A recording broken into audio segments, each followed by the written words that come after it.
Sebetulnya orang yang bisa mengetahui daripada aksara Jawa itu bisa mengetahui daripada jati dirinya. Mau diterangkan ini? Sebetulnya kalau menerangkan itu harus malam semua sebetulnya.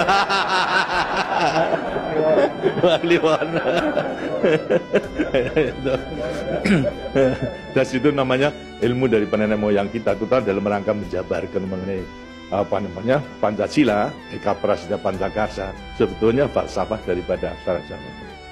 Kan daripada aksara Jawa ada 20 tuh. Ono Coroko, Toto Sawolo, Podo Joyonya, Mogo Bodomo, 20 itu betul-betul merupakan gambaran daripada nenek moyang kita untuk menjelaskan kepada kita mengenai sangkan paran kita, sangkan paran ini berarti dari mana kita akan kemana daripada kita itu. Nah, kemudian akan bisa mengetahui dirinya sendiri selama hidup-hidupnya. Disebutkan Hono Coroko. Ho itu terbentuk daripada apa? Hono. Itu hono. Hono ada.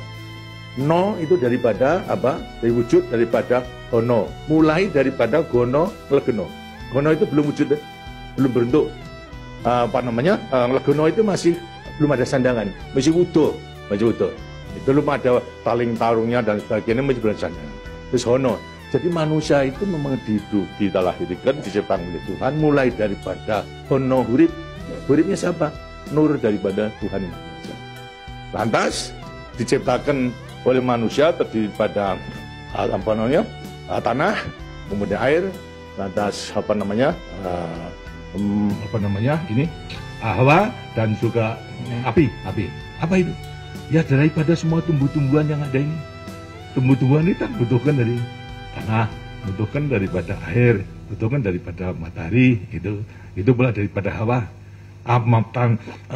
Daripada tanam-tanam dimakan daripada manusia, ada laki maupun perempuan, akhirnya menjadi cacat dari mani. Mani kemudian berkumpul suami istri, akhirlah wujudlah daripada embrio tadi. Embrio itu masih legeno, masih gono. Itu mulai nonya itu, terus mulai daripada hurib, kemudian hubungan suami istri mulai timbul daripada gono masing legono. Kemudian lantas setelah itu tumbuh daripada embrio tersebut menjadi jabang bayi yang kemudian dilengkapi dengan coroko. Apa itu? Cipta rasa karsa. Coroko.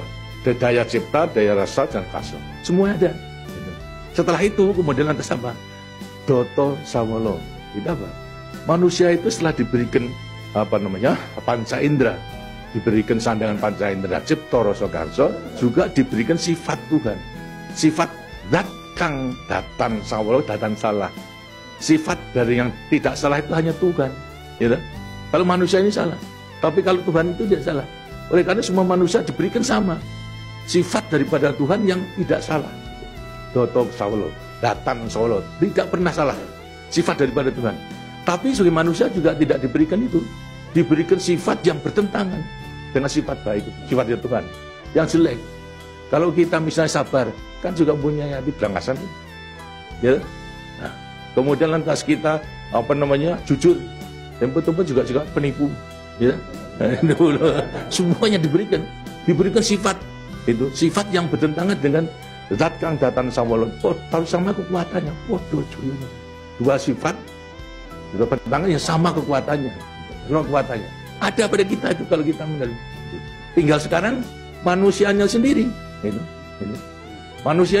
Manusianya sendiri setelah mengetahui diberikan dua sifat yang bertentangan yang sama kekuatannya, akan diapakan ini? Itu. Lantas sekarang Doto Sawolo, Podo Joyo, Mogo Bodong. Mo itu sukmo, go itu satu. Itu mogo bo badan. Jadi selama sukmo masih satu dengan badan, sukmo masih manunggal di badan, manusia hidup. Selama itu masih ada, diuji dalam rangka dua sifat yang bertentangan tadi. Gitu. Yang Podo Joyo tadi. Gitu. Lantas, tapi kalau kemudian lantas sukmo sudah pisah dengan badan, itu lantas apa? Badannya tinggal jadi badan. Nah, tinggal pertanyaannya, sukmonya mau kemana? Sokmanya mana? Ya terserah kepada saudara-saudara semua.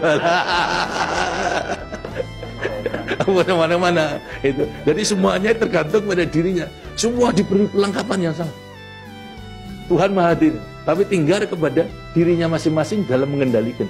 Kalau mau yang diujar itu adalah memang yang bertentangan yang jelek, bukan sifat Tuhan, ya tempatnya juga sudah ada. Di neraka, tidak bahagia di dunia di akhirat nanti. Tapi kalau yang dikendalikan atau yang dilayani itu adalah sifat daripada Tuhan, ya dengan sini akan dekat kepada Tuhan. Karena Tuhan itu kan tidak mewujud, gitu. Tidak bentuk, tapi sifatnya ada.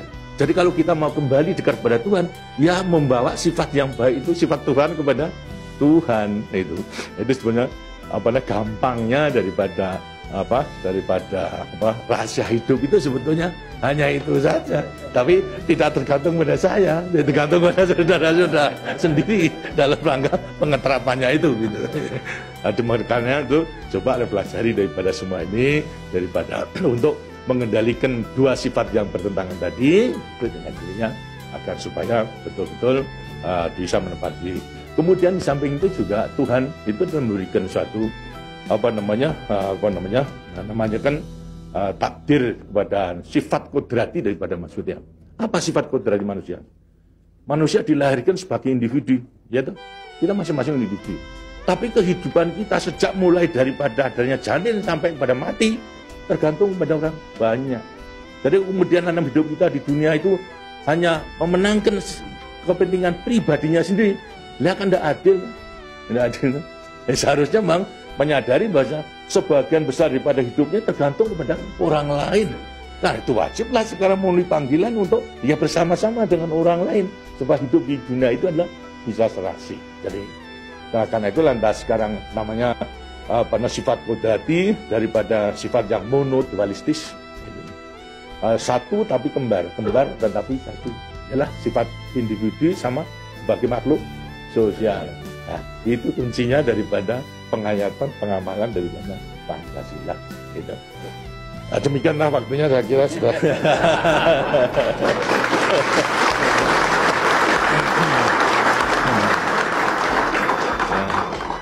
Walaupun ini tidak cuma kliwon,